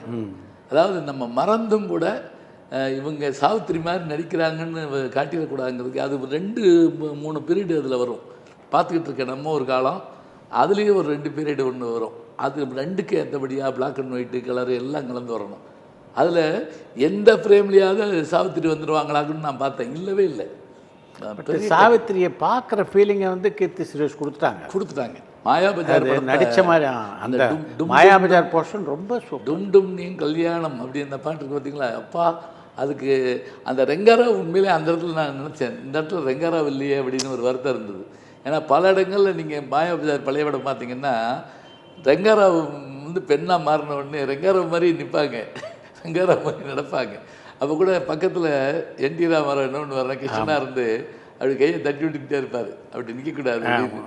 ஒரு இடத்துல அந்த பெண்மை மிஸ் ஆகுதுன்றதை சுட்டி காட்டிக்கிட்டே இருப்பார். ஆமாம், சிவகார்த்திகேயனோட 2-3 படங்கள் நடிக்கக்கூடிய வாய்ப்பு உங்களுக்கு கிடைச்சிது. ஆமாங்க. அவருடைய ஆரம்ப காலத்துலேருந்தே அவர் கூட பயணிக்கக்கூடிய வாய்ப்பும் கிடைச்சிது. எப்படி பார்க்குறீங்க அவருடைய வளர்ச்சியை? நீங்கள் அபாரமான வளர்ச்சி. என்னன்னு கேட்டிங்கன்னா, நான் கிங்ஸ் ஆஃப் காமெடி நானும் சிந்தி ஜெயந்தும் பண்ணுற போது அவர் தான் தொகுப்பாளர். அவர் மிமிக்ரி பண்ணுவார், தொகுப்பாளராக இருப்பார், எல்லாம் பண்ணிகிட்ருப்பார். அப்படியே வந்துக்கிட்டே இருந்தவர் 1.5 வருஷம் 2 வருஷத்துக்குள்ளே ஹீரோ வந்துடுறாரு.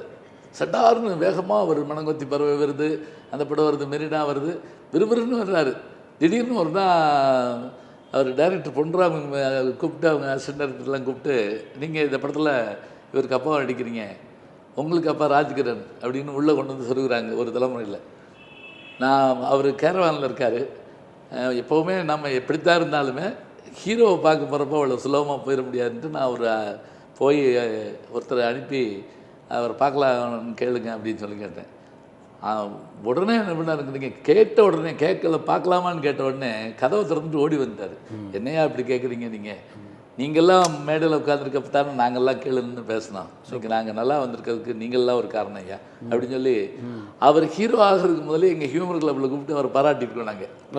அவர் வேற ஒரு ஷூட்டிங் வந்திருந்தார், அப்போ நல்லா வருவீங்கன்னு. அதை இன்றைக்கும் பார்த்தீங்கன்னா விஜய் சாருக்கு மாதிரி அவர்கிட்ட குழந்தைகள்கிட்ட ரொம்ப ஈடுபாடு உண்டு. ஆமாம், சிவகார்த்திகேயன் அப்பா அப்படின்னா அவ்வளோ சந்தோஷம்.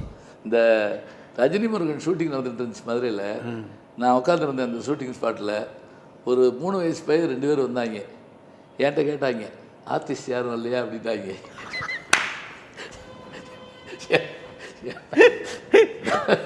ஒன்றும் சொல்லலை, என்னை பார்த்தா ஆர்டிஸ்ட் மாதிரி தெரியலையாருன்னு அப்படின்னு போயிட்டாங்க. அவன் வந்தது சிவகார்த்திகேயனை பார்க்க வந்து ஆர்டிஸ்ட் யாரும் இல்லையான்ற. பிஹெச் சின்னப்பா காலத்துலேருந்து தமிழ் சினிமாவை நீங்கள் க்ளோஸாக வாட்ச் பண்ணிட்டு வரீங்க. எப்படி இருக்குது இப்போ தமிழ் சினிமா உலகம்? அதான் இப்போ வளர்ந்துருக்கு, நல்லா இருக்குது, நிறையா இருக்குது அப்படின்னு சொன்னாலுமே ஒருவேளை நமக்கு வயதாக இருக்கலாம், அது கூட இருக்கலாம், ரசனை தன்மை மாறி இருக்கலாம். ஆனால் புதுமையாக பல விஷயங்கள் வந்துட்டுருக்கு. இந்த கைதி படம் பார்த்த போதெல்லாம் ஒரு மிரட்சி இருந்தது. புது புது டைரக்டர்கள் வர்ற போது அவங்களுடைய அந்த வேகம், அவங்க சிந்திக்கிறதெல்லாம் பெரிய ஆச்சரியத்தை கொடுக்குது. இப்போ என்னன்னா அவங்க படத்துக்கு நம்ம தயாராகணுமோ அப்படின்னு இருக்க வேண்டியிருக்கு. அதாவது பாடத்திட்டம் மாறுறப்ப அதை படிக்கிறதுக்கு நம்ம ரெடி ஆகிற மாதிரி அந்த படத்தை நம்ம பார்க்க தெரியணும். எனக்கு இப்போ ஒரு வசதி என்னன்னு கேட்டிங்கன்னா, அந்த ஓடிடின்னு ஒன்று இருக்குது. ஆமாம், ஆன் த டாப். அதில் நான் படம் கட்டி தான் பார்ப்பேன். இந்த கும்ப்ளாங்கி நைட்ஸ்னு ஒரு படம் பார்த்தேன், மலையாள படம். ஆமாம், பகத் ஃபாசில். எனக்கு ரொம்ப பயங்கரமாக பிடிச்ச நடிகரில் ஒரு ஆள். இவங்களெல்லாம் பார்க்குற போது, இந்த படங்கள்லாம் பார்க்குற போது இது வேற உலகமோ அப்படின்னு. எனக்கு அந்த படத்தை ரெஃபர் பண்ணது கமல்ஹாசன். உங்களுக்கு அவர் தான் சொன்னாரா இல்லை நீங்களா பார்த்தீங்களா? நம்ம இல்லை, எனக்கு சொல்லிடுவார், அவர் சொல்லிடுவார். அதே மாதிரி இந்த ஜோக்கர் தான் நான் பார்த்தேன். நேற்று ஆஸ்கார் அவார்டு வாங்கியிருக்கார் இல்லையா? ஆமாம், அவர் ஃபீனிக்ஸ். அந்த ஜோக்கர் அந்த படத்தை பார்த்துட்டிங்களான்னு என்கிட்ட கேட்டார். நான் அன்றைக்கே எடுத்து பார்த்துட்டு ரொம்ப ஆச்சரியப்பட்டு போனேன். அவர் தான் இந்த வட்டம் ஆஸ்கார் அவார்டு வாங்கியிருக்கார். அந்த படம் நிறைய விருது வாங்கியிருக்கு. அதனால் இன்றைக்கி பழைய நினைவுகள் நம்ம சொல்லிக்கிட்டே இருந்தாலும் கூட புதுசாக ரசிக்கிற அளவுக்கு நம்மளும் தயாராகிக்கணும். அதுதான் பழையன கழிதலும் புதியன புகுதலும் வலுவள கால வகையினானேங்கிறது நன்னூல்ல ஒரு நூற்பா. அதாவது பழசு போகுதேன்னு கவலைப்படாதீங்க, புதுசு வருதேன்னு பயப்படாதீங்க, இது காலத்தின் இயல்பு அப்படின்னு 12ஆம் நூற்றாண்டில் ஒரு நன்னூல் ஆசிரியர், இலக்கண ஆசிரியர் சொல்கிறார். இது இயல்பு தாயா அப்படிங்கிறார். சில்லுக்கருப்பட்டி உட்பட ஞானசம்பந்தம் பார்த்து பாராட்டுறாரு. அந்த அளவுக்கு படங்களை பார்க்கக்கூடிய வாய்ப்பும் நேரமும் எப்படி கிடைக்குது? அதாவதுங்க, நான் பயங்கர ரசிகன், அது ஒரு முக்கியமாக. 2வது தேட்டரில் தான் படம் பார்க்கணுங்கிற ஒரு ரொம்ப முக்கியமான ஒரு இது உள்ள ஆள். செகண்ட் ஷோன்னா இப்போ அதுவும் ஃபர்ஸ்ட் ஷோவுக்கு போகவே மாட்டேன். ஏன்னா செகண்ட் ஷோ போகலன்னா எனக்கு எதுவும் கவலையாக இருக்கும். 2வது செகண்ட் ஷோ வரைக்கும் ஆள் என்னை பார்த்துக்கிட்டே இருப்பாங்க. செகண்ட் ஷோ போகிறது, அந்த செகண்ட் ஷோவில் பார்த்துட்டு வர்ற போது இருக்கக்கூடிய நமக்கு அந்த மைண்ட் இருக்குல்ல, அது நான் சின்ன பிள்ளையில் டூரிங் தேட்டரில் அதுவும் பாதாள பைரவி படம் இருக்குது பார்த்தீங்களா, அதை மண்ணில் படுத்து இப்படி மல்லாவுக்கு படுத்து படம் பார்த்துக்கிட்டு இருக்கு போய் உருண்டு வெளியே வந்தோம்னா நிலாவை பார்க்கலாம். அதில் செவரு ஒன்று இருக்காதுல்ல, இவங்க 2 பேரும் பாடுற பாட்டு இருக்கும். அப்படியே பார்த்தோம்னா வெளியே வந்து நிலாவை பார்க்கலாம். அந்த டென்ட் கோட்டையில் முறுக்கு வாங்கி திங்கிறது, சைக்கிளில் போய் படம் பார்க்க போகிறது, அப்போ தொடங்கி இன்றைக்கி நான் போகிற போது கூட நானாக போயிருக்கேன், மனைவியோட போயிருக்கேன், மகனோட போயிருக்கேன், மருமகளோட போயிருக்கேன், பேரனை கூட்டிகிட்டு சினிமாவுக்கு போயிட்டுருக்கேன். நீ பேரனுக்கு மகன் வந்தாலும் அவனோடையும் போயிட்டுருப்பேன். அப்போ கூட எங்கள் வீட்டில் கேட்பாங்க, இன்னும் அப்படியே தான் இருக்கீங்களே அப்படிமா. இல்லை, அந்த ரசனை இருக்கிற வரைக்கும் தான் நம்ம நல்லா இருப்போம்னு நான் நினைக்கிறேன். எத்தனை ஆண்டுகளாக நீங்கள் பட்டிமன்றத்தில் பேசிகிட்டு இருக்கீங்க? நான் 84 85ன்னா இப்போ 35 வருஷம் ஆச்சு. 35 வருஷம் ஆச்சு. ஆமாம். இந்த 35 வருட காலகட்டத்தில் இந்த பட்டிமன்ற ரசிகர்கள் இருக்காங்கல்ல, அவங்கக்கிட்ட மாற்றம் ஏதாவது இருக்கா? இல்லை, ரொம்ப மாற்றிட்டாங்க. யாருன்னா பேச வந்தவங்க இந்த பட்டிமன்றத்தை பாட்டு மன்றம்னு ஆக்கி விட்டாங்க. அது கொஞ்சம் தடுமாறுது கொஞ்சம். அதாவது இயல்னா இயல் தான், இசைன்னா இசை தான், நாடகம்னா 2ம் சேர்ந்தது தான். இதுக்குள்ளே பாட்டு வந்ததுனால என்ன ஆயிடுச்சுன்னா, அந்த டேஸ்ட் மாறினதுனால பேச்சினுடைய தன்மை குறைஞ்சி போச்சு. அதை ரசிக்கணும், அதை இயல்ங்கிறப்ப அவனை கொஞ்ச நேரம் உணர வைக்கணும். இப்போ நீங்கள் ஒரு காடு அப்படின்னோடனே நம்ம கற்பனை பண்ணுவோம். அந்த கற்பனை பண்ணுற அளவுக்கு நம்மளை விட்டால் தான் அது காடு. ஒரு காடு படம் போட்டிங்கன்னா போச்சு. அதை விஷுவலைஸ் பண்ணக்கூடாது. இவங்க பாட ஆரம்பித்த பிறகு அதனுடைய தன்மை கொஞ்சம் குறைஞ்சிருச்சோன்னு எனக்கு பாட தெரியல, அது ஒரு காரணமாக இருக்கலாம்.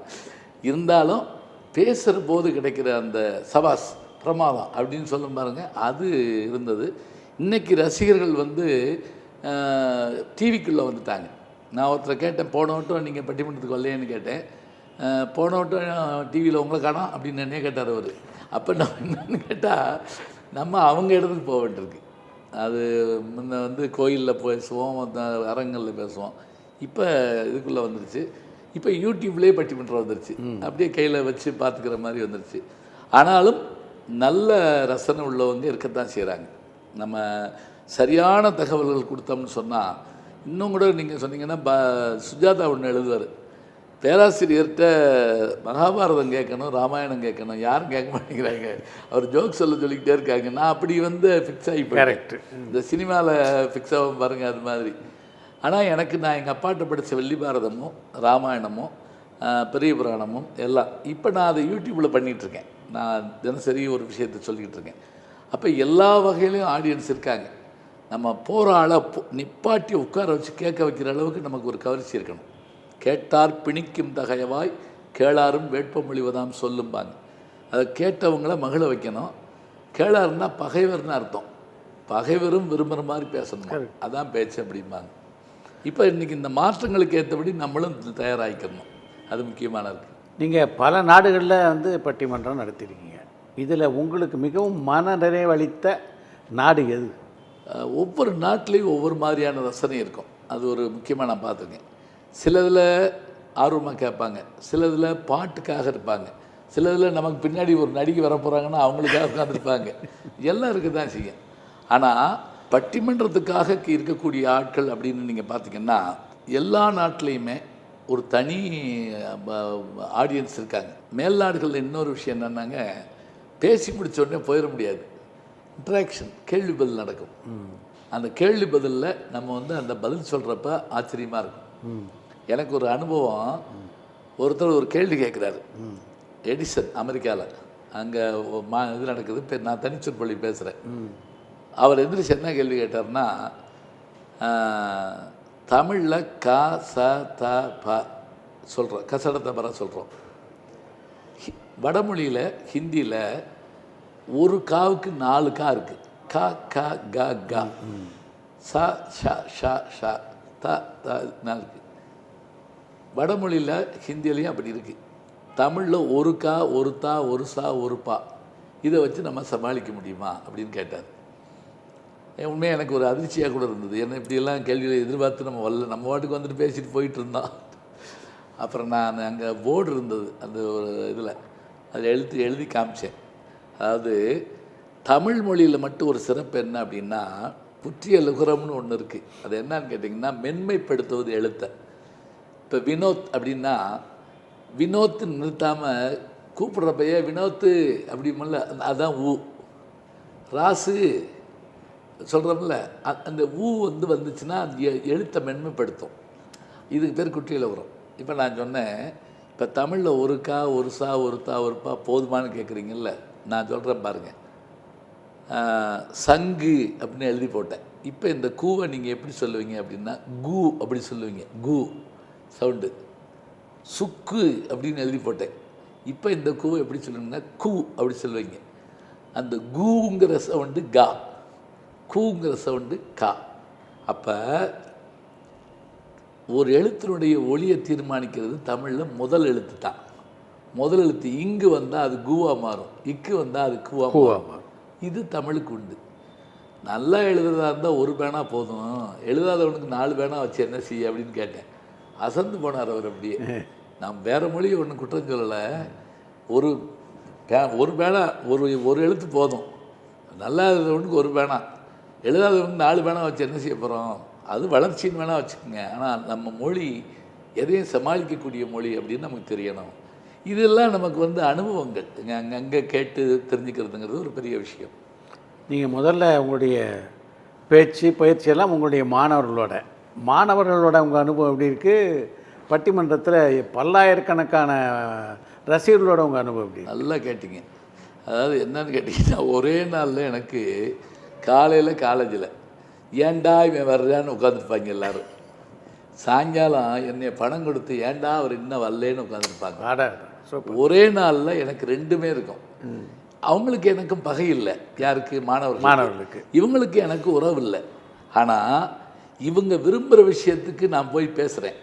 அங்கே கட்டாயப்படுத்திய பாடத்தை சொல்கிறோம் நம்ம.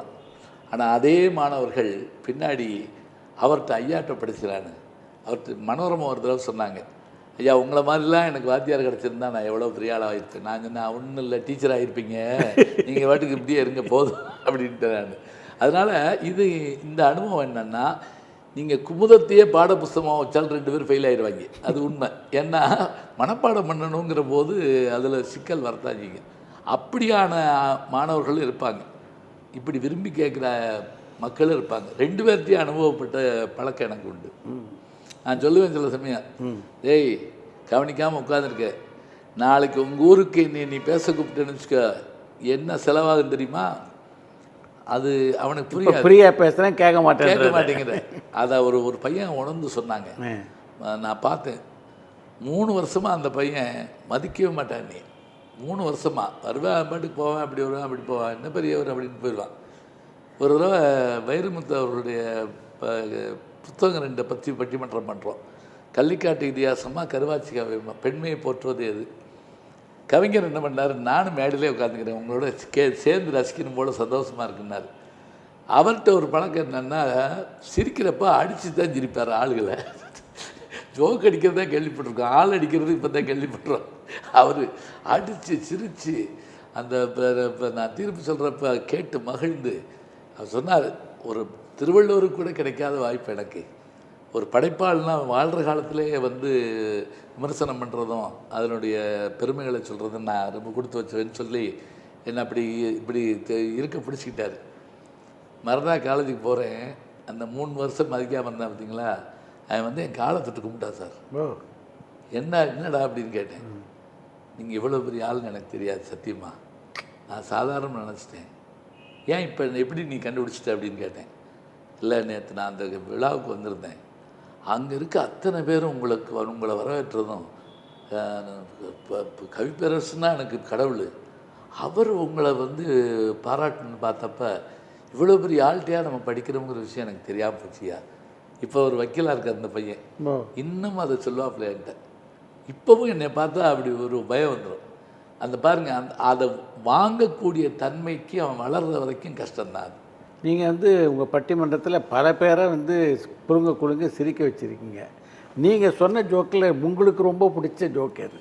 இப்போ வந்த ஜோக்குகள்லையே இந்த சாதாரணமாக ஒரு ஜோக்கு வரும், அதை நம்ம சொல்கிற போது மக்களுக்கு ஏற்படுற மகிழ்ச்சி இருக்குல்ல, அது மாடலேஷன் தானே எல்லாத்தையும். ஆமாம் ஆமாம் ஆமாம்.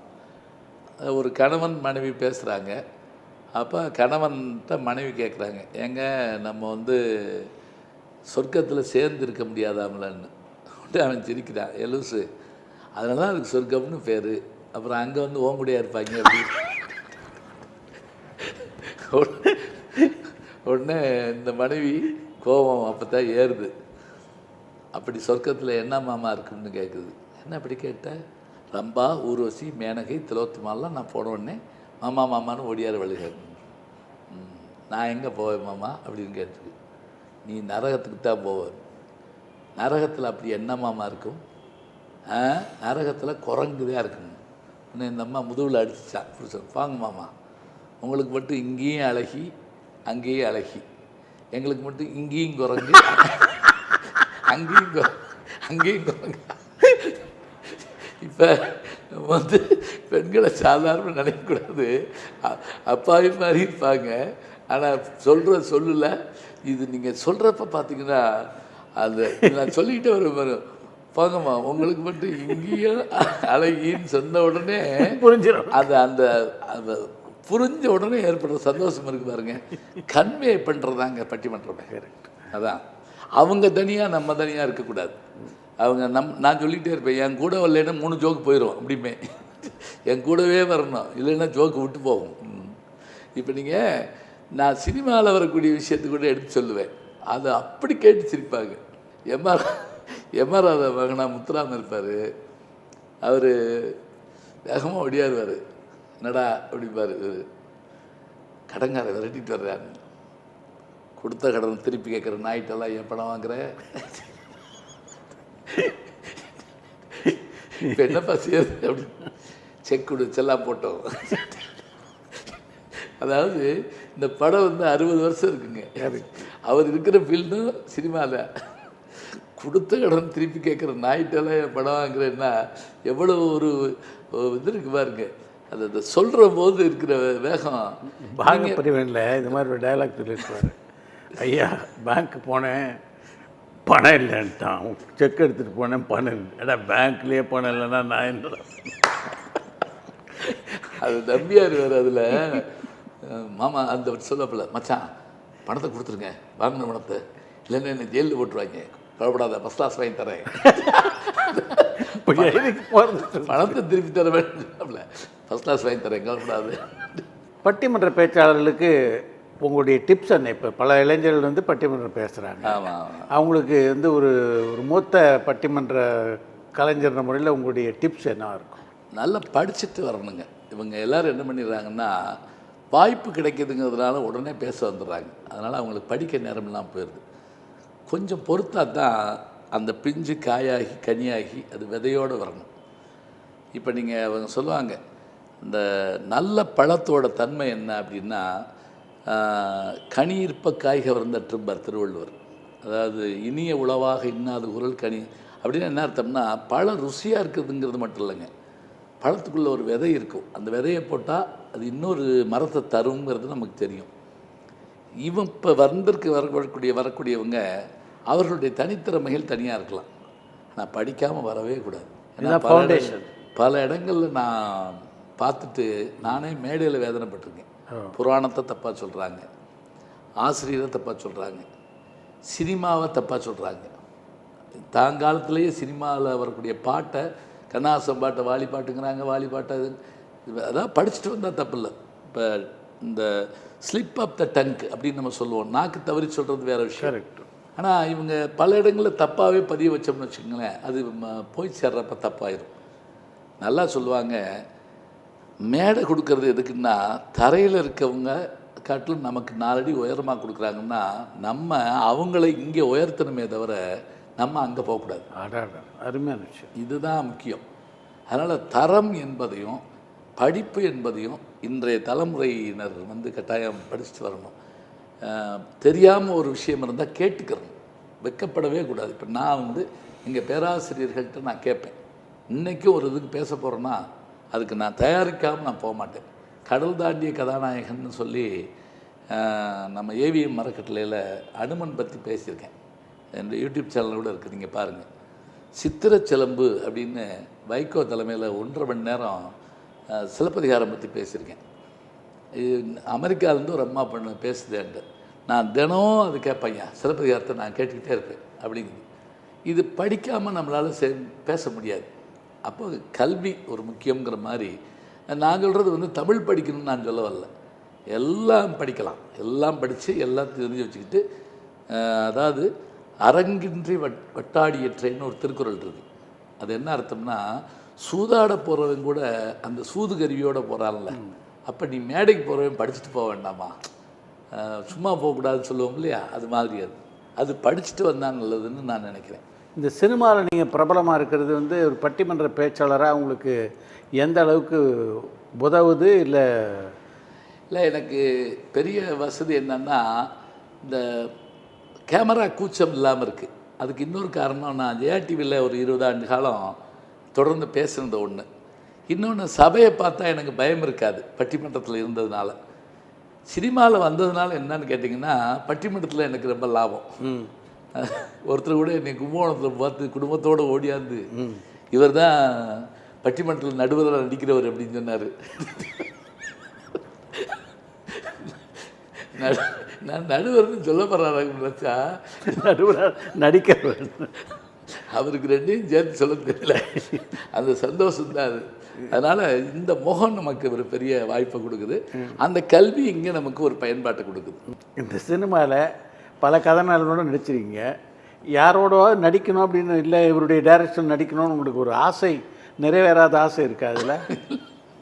இன்னும் ரொம்ப பேரோட நடிக்கணும். இன்னும் ரஜினிகாந்த் சூப்பர் ஸ்டாரோட நடிக்கலை, இவர் அஜித் சார். நான் கேட்குறேனோ இல்லையோ கீழே கேட்குறாங்க, என்ன இன்னும் தலை கூட நடிக்கலையே, என்ன வாழ்க்கை உங்களுக்கு அப்படிங்கிறா. அதனால் நீங்கள் கூட ஏற்பாடு பண்ணி ஏதாவது செஞ்சீங்கன்னா, படம் எடுத்தீங்கன்னா என்னை கூப்பிட்ருங்க. நிச்சயமா. சூப்பர் ஸ்டார் ரஜினிகாந்தோட நடிக்கலைன்னாலும் அவரை சந்தித்து பேசக்கூடிய வாய்ப்பு உங்களுக்கு கிடைச்சிருக்கு. நல்லா நல்லா நல்லா. அதாவது மன்மத அம்பு படத்துக்கு ப்ரீவியூ கூப்பிட்டுருந்தார் கமல். அப்போ சூப்பர் ஸ்டார் வந்துருந்தாரு, எல்லாருமே வந்துருந்தாங்க. வீட்டில் நான் எப்போ எங்கே போனாலும் வீட்டிலேயே அவங்கள அழைச்சிட்டு போவேன். அப்போ அவங்க பின்னாடி வந்துட்டு இருந்தாங்க. கமல் சார் கேட்டாரா, எங்கே அவங்க வரலையா அப்படின்னு கேட்டார். இந்த பின்னாடி வர்றாங்க, நான் சன்னியாசம் போனாலும் குடும்பத்தோடு தான் போவேன் அப்படின்னு சொன்னேன். ரஜினிகாந்த் அங்கே நின்றுட்டு இருந்தார், ஓடியாந்து என்னை பிடிச்சிக்கிட்டாருங்க. எப்படி எப்படி எப்படி எப்படி ஆமாம் எப்படி எப்படி எப்படி எப்படின்னாரு. இல்லை நான் சன்னியாசம் போனாலும் குடும்பத்தோடு தான். எப்படி சொல்கிறீங்கன்னாரு. இல்லைங்க, பழனிக்கு பாத யாத்திரை போவோம், நாங்கள் போகிறப்போ மனைவி மக்கள் எல்லாருமே சேர்ந்து போவோம். இத்தனை வருஷமாக எனக்கு தெரியாமல் போச்சு, நான் தனியாக இல்லை போயிட்டு வந்துகிட்டே இருக்கேன். அன்னைக்கு இரவுங்க நான் வந்து பொள்ளாச்சியில் மேடையில் பேசிகிட்டு இருக்கேன். ரொம்ப நேரம் ஃபோன் வந்துகிட்டே இருக்குது.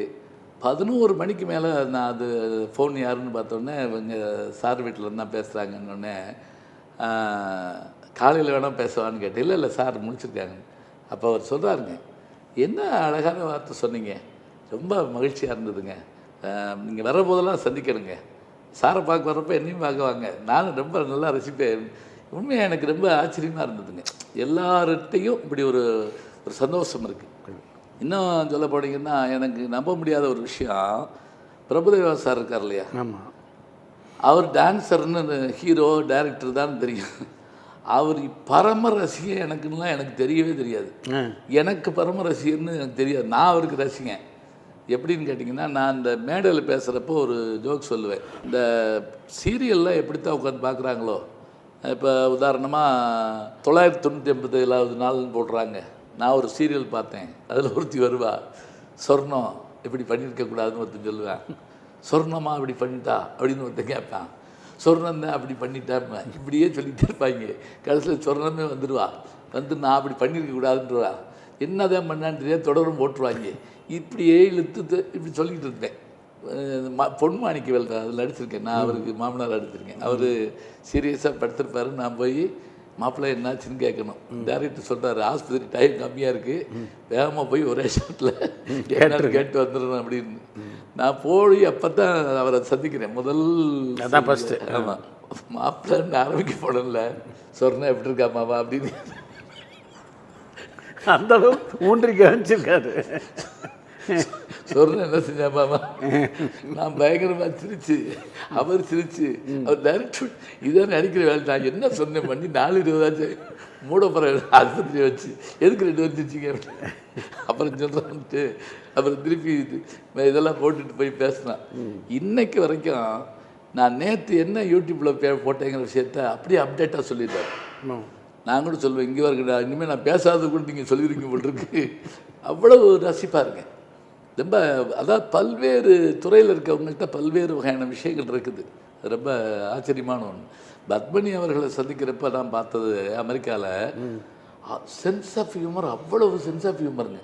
இப்போ நீங்கள் பேரொழி, நாட்டிய பேரொழி, நடிப்பு எல்லாம் இருக்குல்ல இல்லைங்களா. இப்போ எப்போ போனாலும் நான் அவங்க வீட்டில் ஒரு அரை நாள் தங்குற அளவுக்கு பேசிகிட்டு இருப்பேன். அவ்வளவு விடிய பேசுவோம். ஏன்னா சினிமா, பழைய சினிமானா அவ்வளோ சந்தோஷமாக இருக்கும்.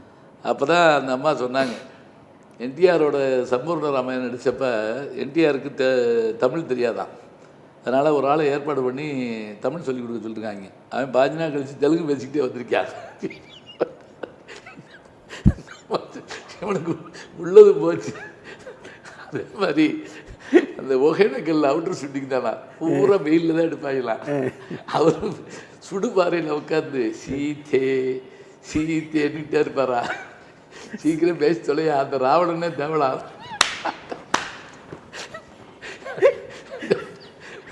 நான் எப்படின்னா, நமக்கு இவ்வளவு சென்ஸ் ஆஃப் ஹியூமர் இருக்குது இவங்கள்ட்ட அப்படின்ட்டு எல்லா சீடியும் வாங்கி வச்சுருப்பாங்க. நான் பேசின எல்லாமே வாங்கி வச்சுருப்பாங்க. ரொம்ப சந்தோஷம். அதாவது எல்லாருக்குள்ளேயும் ஒரு நல்ல நகைச்சுவை இது இருக்குதுங்க. அதுதான் பேராசிரியரை பொறுத்த வரைக்கும் ஒரு கல்லூரி பேராசிரியர், ஒரு பட்டிமன்ற நடுவர், அதுக்கப்புறம் இன்றைக்கி நயன்தாராவுடைய தந்தை உட்பட நடிகர். இந்த 3லேயும் இருக்கீங்க நீங்கள். இவ்வளோ சொன்னதில்ல, அது மாத்திரம் தான் உங்களுக்கு ஞாபகம். திருக்குறள்லாம் சொன்னேன். இல்லை, இந்த சந்திப்பை நயன்தாராவுடைய இரு தந்தைகளுடைய சந்திப்புன்னு வச்சுக்கலாம். ஏன்னா ஏற்கனவே நீங்கள் வந்து நான் உங்களுக்கு சீனியர் அப்பா, நீங்கள் மூத்த அப்பா, இளையப்பா. ஆமாம், அதனால் அவர் இதில் வந்து எது உங்களுக்கு நிறைவான பணியாக இருக்குது? எல்லாத்த காட்டிலும் பேராசிரியருங்கிற பணி தான் உலகத்திலே சிறந்த பணின்னு நான் கருதுனேன். ஏன்னா எனக்கு எல்லாத்தையும் கொடுத்தது அதுதான். நான் பேராசிரியராக இருக்க போய் தான் நான் பேசவும், எனக்கு நடிக்கவும், மற்ற வாய்ப்புகளும் எல்லாம் வந்தது. அது மட்டும் இல்லை, எப்போவுமே என்னுடைய டோனில் நீங்கள் பார்த்தீங்கன்னா ஒரு ஆசிரியத்தனம் இருந்துக்கிட்டே இருக்கும். ஏதாவது ஒன்றை சொல்லணுங்கிற ஒரு தோற்றம் இருக்கும். அதனால் அதுதான் ஒரு கிடைக்க முடியாத ஒரு பணின்னு நான் கருதுறேங்க. ரொம்ப நன்றி உங்களுடைய அனுபவங்களை. ஏன்னா உங்கள் அனுபவத்தை வந்து ஒரு மணி நேரத்தில் அடைக்க முடியாது. இது அடிக்கடி நம்ம சந்தித்து பேசணும். இல்லை, எனக்கு என்னென்னு கேட்டிங்கன்னா, நம்ம வந்து சினிமாவை பற்றி ஒரு நாளைக்கு பேசணும்னு ஆசை. வேறு என்னையெல்லாம் விட்டுருங்க, கரெக்ட், விட்டுட்டு பேசுவோம். பழைய சினிமாவை எடுத்துக்கிட்டு ஏபி நாகராஜன் படம் ஒரு நாளைக்கு, ஆமாம், எஸ்எஸ் வாசன் படம் ஒரு நாளைக்கு, அதே மாதிரி இவர் கலைஞருடைய படம் ஒரு நாளைக்கு, எம்ஜிஆர் படம் ஒரு நாள், இப்படின்னு வச்சுக்கிட்டு பகுதி பகுதியாக வேறு கூட பிரிக்கலாம், நிச்சயமாக பேசலாம். இல்லை, பண்ண வேண்டிய விஷயம். ஏன்னா நீங்கள் உங்கள்கிட்ட நான் நிறைய உங்களுடைய புத்தகமும் படிச்சிருக்கேன், நீங்கள் சொல்லக்கூடிய விஷயங்களையும் பார்த்துருக்கேன். நீங்கள் களத்தில் இருந்தவர், நாங்கள்லாம் புத்தகத்தில் படிக்கிறவங்க. அதனால் உங்களுக்கு இன்னும் நிறைய விஷயங்கள் தெரியும். ரொம்ப நன்றி. ரொம்ப நன்றி. வணக்கம், எல்லாருக்கும் வணக்கம். ரொம்ப நன்றி. வணக்கம். அன்புக்குரிய யூடியூப் நேயர்களே, நீங்கள் இன்னும் என்னை நெருக்கமாக பின்தொடர வேண்டும் என்று சொன்னால் ட்விட்டர், இன்ஸ்டாகிராம், ஃபேஸ்புக் போன்ற சமூக வலைதளங்களில் பின்தொடர்ந்து வாருங்கள். நாம் முன்தொடர்ந்து செல்வோம்.